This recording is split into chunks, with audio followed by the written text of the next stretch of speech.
Great. I think we're going to go ahead and get started. Can everyone hear me okay? If there's any issues, there is a chat. There's a chat box where you can jot down. So I'm going to continue on, but if you've got any issues, please do drop a note in the chat, and we can make sure that we fix any issues there. So we're thrilled to be running this webinar today, which hopefully will be part of a longer series. And what this is all about is making your personal brand recession proof. Obviously, we're going through some really tough times, and LinkedIn and social media is a critical way to communicate your company message, but also you as an individual, whether that's you trying to make sure that you are seen as as high worth as you are internally, or if you're actually looking, to communicate externally. And if it comes to a point where you're looking for jobs, for example, having a bulletproof social media presence is really going to help you. So we're going to take you through for free some tactics and strategies that we've used here at Socialtree. Just to give you a bit of background on us, if you haven't heard of us, we are Socialtree. I'm one of the co-founders, and I've got my business partner with me on the line today, James Saywood Anderson. If you want to say hello, James. Yeah, hi everyone. Yeah, I'm looking forward to helping out. I'll be speaking on the second half of the session around. I'll be going through my own LinkedIn profile. So we'll literally go onto my LinkedIn profile, and you can see hands-on what I'm doing. Just really practical advice after Max has gone through the more theoretical fundamentals of social selling, which is still really important. You need to know the theory behind social selling before you can actually have it as a kind of a practical activity in your day-to-day lives online. Yeah. So as an agency, we've been going for about 4 years now, and we've been helping people with LinkedIn strategies, B2B social media strategies since that time. And we've been thrilled to work, the likes of Temenos, HSBC, Ion Group, and we've obviously built a presence in the finance sector, supporting the likes of UBS and people such as State Street in the time we've been working together, and built a good case study of work here. We've come up with a system that's worked in a variety of different industries, so we'll share with you our learnings on today's call. So today we're going to be covering social selling, the fundamentals. We're then James is going to jump into his own profile and show you what he does and how he's been able to generate results on social. Then we'll finish off with a Q&A. So when we're thinking about social selling, there's so many stats out there that kind of back up what we're saying, and you can probably see it through your own personal experience on social media. But that is where people are. It's where they're digesting content. 89% of people say providing content via social media is acceptable. 85% utilize social networks for business. There's, like I said, there's so many stats out there backing up that social media is where your target audience are and where they want to be engaged. If you look at LinkedIn, for example, there's around 630 million professionals on LinkedIn as a platform, but less than probably 5% of people actually post content. So if you want to gain competitive advantage, like if you want to get ahead of the pack and be a leader in your space, the minute you even post content, you've already in the minority. If you even go out and proactively connect with people and direct message people, you've already entered the minority on LinkedIn. So just taking action is one way in which you can build a recession-proof profile. Most people are too lazy, or they don't know how to, or scared to do so. So if one thing you can take away from this webinar today is that if you can just take action, you will be in the minority on LinkedIn. And what you're trying to do is position yourself as a thought leader. And I'm sure you're aware of thought leadership. It's all about being seen as an industry expert. And what we help people do, and what we've done in the past, is tying up your thought leadership campaigns, both online and offline. So when you're building your thought leadership campaign, there's a few different elements that go into it. So on the right here, you can see there's a strategy there. So before you even embark on a thought leadership campaign, you need to think through what is your strategy, what are you trying to get from it. You then want to think through your messaging campaign, like what's your call to action? How are you going to message people? You need to think through your content development, like what are your core messages, how you kind of like design, how you're going to design your content, what do you want to look like? Maybe you're working off some brand guidelines, content syndication. So how are you tying up what you're doing on your other content strategies, whether that's on web or your blogs, and tying that into social. Demand generation. So again, leading through how you're going to use LinkedIn to generate demand. And you may not actually work in sales. If you work in sales, then demand generation is obviously about trying to generate leads, but it might be about you trying to get that promotion. So if you're working internally in a large company, how can I use social media to get better connected internally, to help with internal communications, to raise my personal brand? Or it might be something to do with HR. Maybe it's about recruiting into your business. So you might have a lot of different call to actions, but you want to be able to generate demand, whether that's for your personal interests or for the company. And also you want to tie in your media relations. So again, tying in online, offline. What are you doing offline to be a thought leader? Are you participating in webinars? Are you writing blogs? Are you involved in any groups? And trying to tie up everything that you're doing offline with social media is how you kind of begin to position yourself as a thought leader. And again, most people aren't doing this. The second you start to think about this and action it, you've gained competitive advantage. So if we look at social selling, it's there's the traditional sales model, which and I've been lucky enough to do both in my career. So the traditional sales model is all about like cold calling people, trying to qualify people on the phones, doing emails and booking things like sales demos.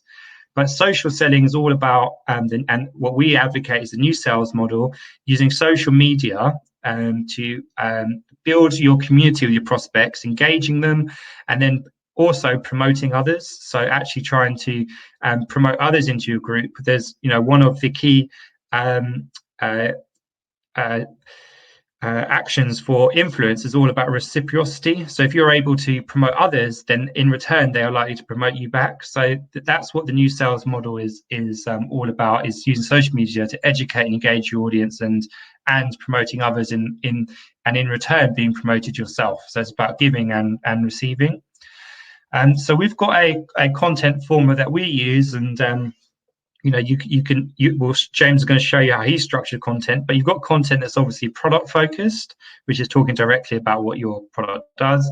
You've got story-based content, which is telling a story that sometimes is to do with your personal journey, and then that links into your sort of your personal stories there about being human, showing your authenticity. And when you tie all that in, your product stories, your personality, you create a content formula that is compelling, and we'll show you examples of that later on. So I'm going to hand over to James now. James has been doing some amazing things on social. His SSI score is currently up to 84. That's not the highest it's ever been, but it's still at a very high level there.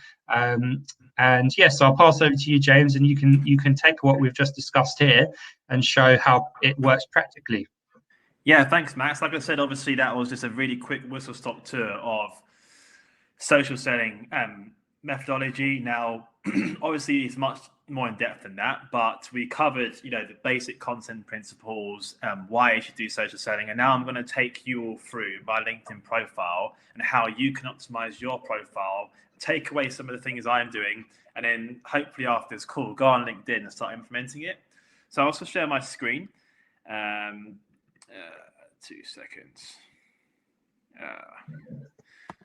Unfortunately, my Safari browser is not allowing me to share my screen. So, Max, if you wouldn't mind just popping onto LinkedIn and my profile and taking everyone through the profile, because my Safari isn't allowing me to do it. Oh, yeah, no problem. I'll just load up your profile here.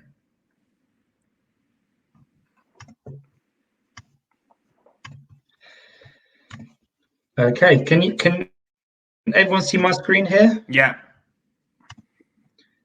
Great. So this is obviously James. So we'll go through the basics, and then we'll get more in depth as we go through. So obviously we've got James's profile. So professional headshot is key. It's still surprising how you see people with like blurry headshots or pictures, with their dogs, but professional headshot is actually really important. I mean, it's how we form opinions of people is through their physical appearance, so it does matter. And then in the backdrop here, you can see that there's someone typing in the background there. It's coming through quite loud, if you could just mute whoever that is.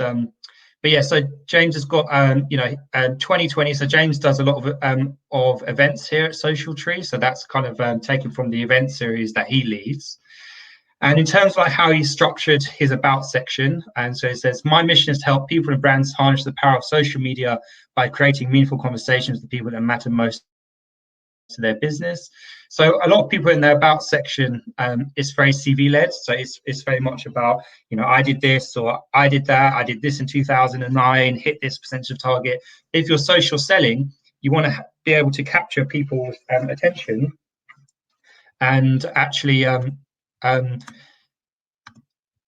sorry, can everyone see my screen okay? I've just had someone mention that the screen isn't showing, but can everyone see my screen?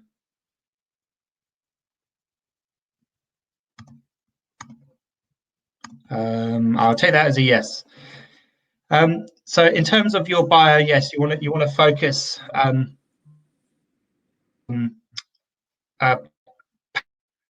pain points and focus that around your about section. But if you are looking for a job, and part of this, that part of the campaign is that then you do want to have your about section talking more focused as a CV if you're going through like recruiters and stuff. But if you're social selling and using it as a business tool, then you want to tailor your about section. And in this featured box here, you can have obviously featured content. So you can feature, this goes to the website. So if someone clicks this, it takes them to the website. And then experience, obviously you want to have your experience filled out here. Skills and endorsements. So once you put your endorsements through, that will come here. And then obviously recommendations. James, I'm going to just jump into the content now. Do you want to just talk people through some of your approaches to content?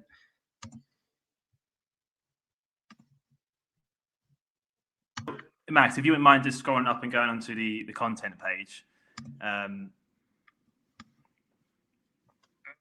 Right. Yeah, so as we discussed, like content is really important on LinkedIn. As you can see on my profile, I get I had about 1,200 views over the last 40 days.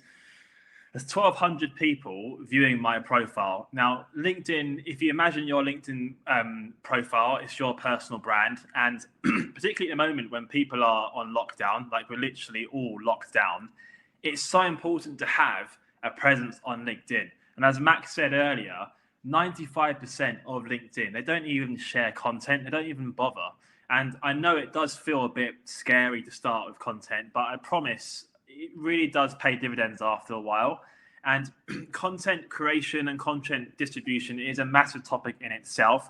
But hopefully in the next few minutes, I can give you some basics of what you should be sharing and when. So put simply, when you post content on LinkedIn, there's different channels.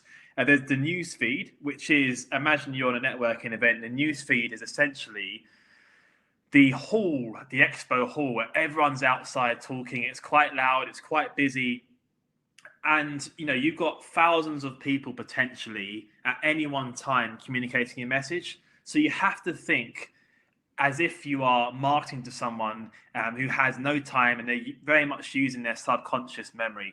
So the newsfeed post, you have to capture people's attention. You have to have clear images. You have to have something funny, something emotional, something provocative, or something really, really insightful. And as we go through my content, I'll show you. So I just posted an hour ago, and I posted about the content fatigue around COVID. Now, I kept the description short because people are more likely to share things the less personal you make the data interpretation. So people don't want to share your interpretation of data. They want to share the data and have their own interpretation. So if you're presenting data, just present the data in a nice, clear, precise, concise fashion. And as you can see, you've got 11 likes so far, 1 comment. And if you go down to the next post,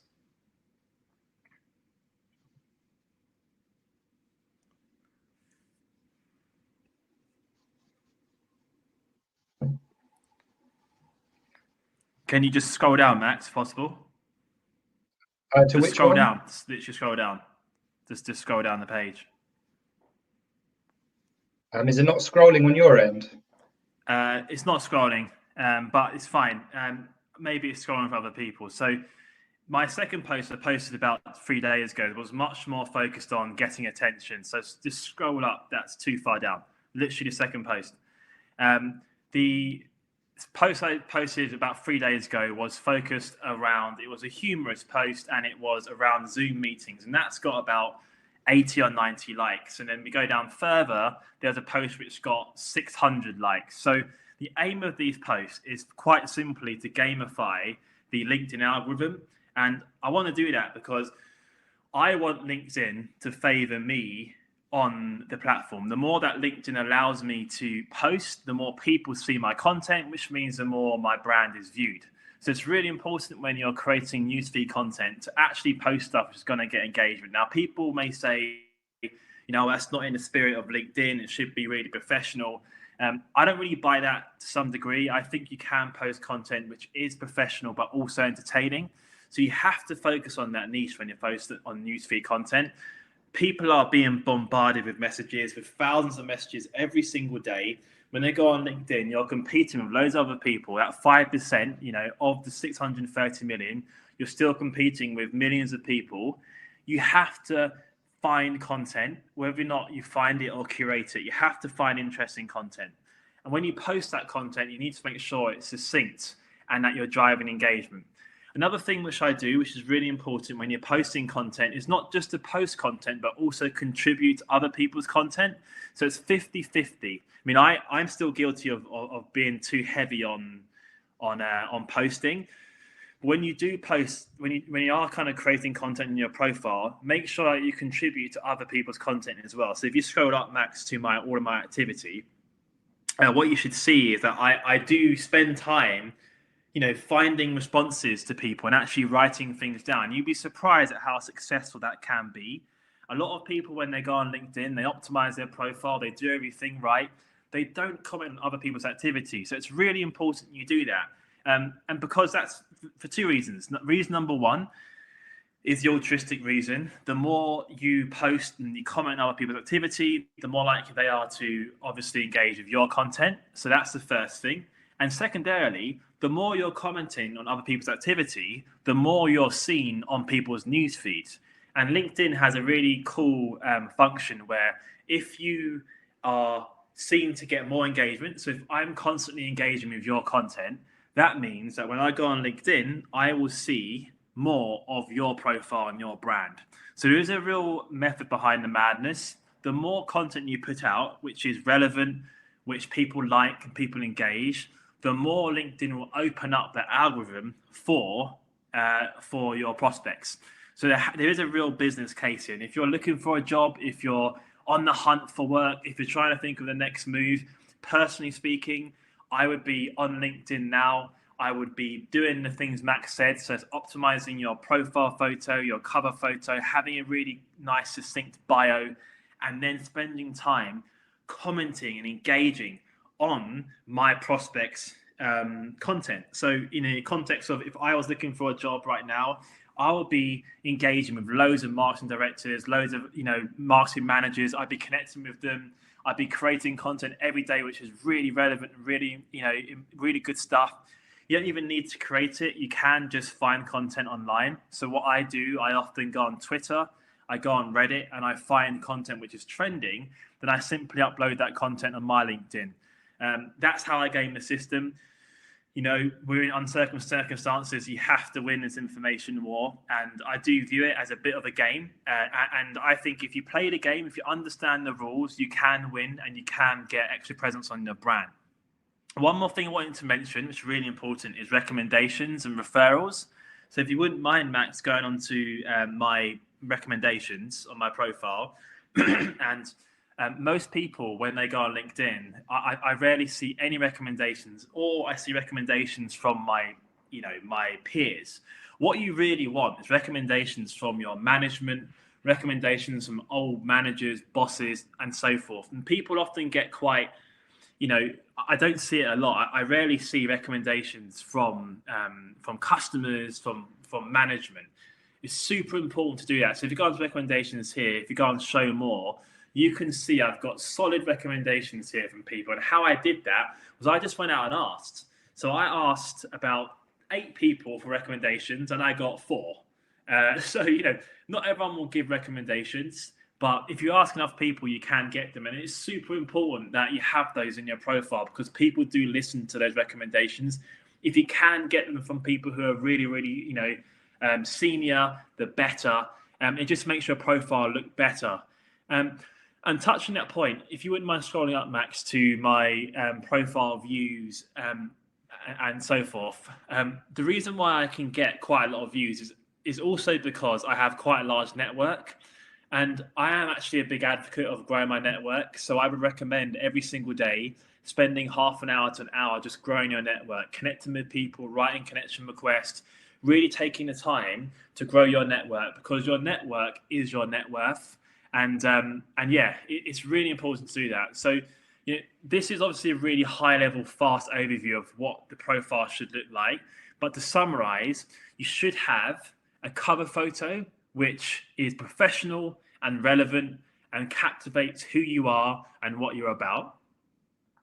You should then have a professional photo, just you with a nice smile, a cover photo, a headshot, which kind of just tells people what you look like. After that, you should have a bio. The bio should be reasonably short. I'd say between 100 to 200 words. It should explain why you are on LinkedIn, what you're doing, and how you use LinkedIn to help. So it's the why, it's the what, and the how. After that point, you should have a clear call to action in your bio. So whether that's to a CV, whether that's to a video CV, I recommend video CVs, a quick video of who you are, why you're awesome, and what you're doing on LinkedIn. And then after that, I recommend having a real good go at creating some amazing content. And if you post content and you want to post on my LinkedIn, you want me to like it, just drop me a DM and I will support your content. It's really important that your peers support your content. Don't just post on your own and expect people to like it. The first like is always the hardest. So if you can set up a pod or some kind of networking group where when you post content, you can get people to like it in the beginning, it will really help that content push through the algorithm and get some more engagement.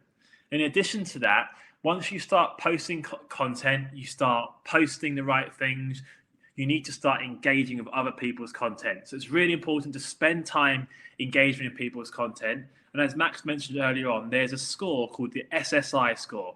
The SSI score is a social selling index, and it's basically the LinkedIn's way of summarizing your activity. Now, I know many of you probably won't have this score because it's only available on the premium version of Sales Navigator. But to give you some understanding of kind of what that looks like, all you need to do, I'll just show you the page here, is this is what LinkedIn really like. They want you to obviously work in establishing your brand, finding the right people, engaging with insights, and building relationships. Now, everything I discussed today is focused around achieving those 4 goals. So, commenting on other people's content, engaging with insights, finding the right people, connecting, establishing a professional brand, taking the time to have your LinkedIn profile really, really, really good, and then building relationships. And as you can see here, I'm in the top 1% globally. But I would say if you can get an SSI score over 60, you're in the right ballpark. I think the average SSI score is 29 on LinkedIn. If you can push to 60, you're in a really good place. And you can get LinkedIn free for a month. So I recommend just using it for a month, especially if you're looking for a job. Only 1% of people on LinkedIn have Sales Navigator. So if you're doing the principles here, you have Sales Navigator, you're literally in the upper 1 percentile, 2 percentile on LinkedIn. It's that easy to get into that top 5%, I promise. And if you're doing everything, you're on Sales Navigator, you're finding the right people, you're creating the right content, you're making the right noise, you're doing everything LinkedIn want you to do on their profile, you will be seen and then you will get more opportunities. And that's how you make your profile recession proof. And now I know we cover quite a lot in a very short space of time because we only had half an hour. So we will be sending the recording and the slides to you. But just for me personally, I really want to, keep the conversation going. And I know if people have questions, you can either ask them now or you can ask them on privately on LinkedIn. I'm always happy to help. I'm really passionate about just getting a community and helping people on LinkedIn. It's one of my kind of core missions in life, really. So yeah, that's kind of it for me. But yeah, I'll pass it back to Max to wrap things up.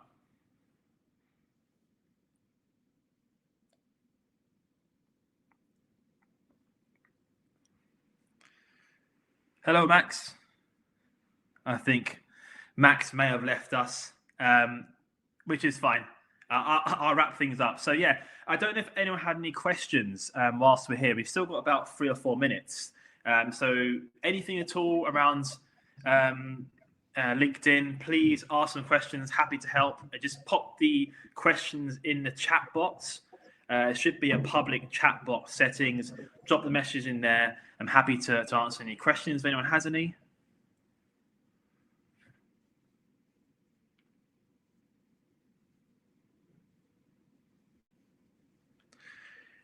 So the SSI can only be found on Sales Navigator, so you have to have a premium account. If you have the premium account, you simply go onto your LinkedIn Sales Navigator profile.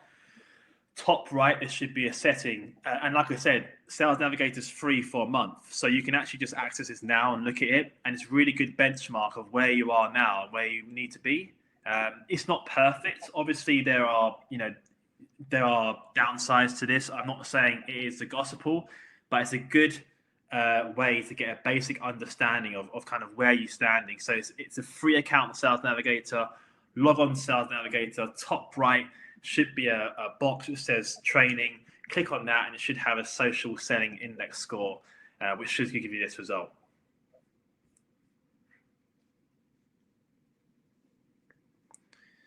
Any other questions?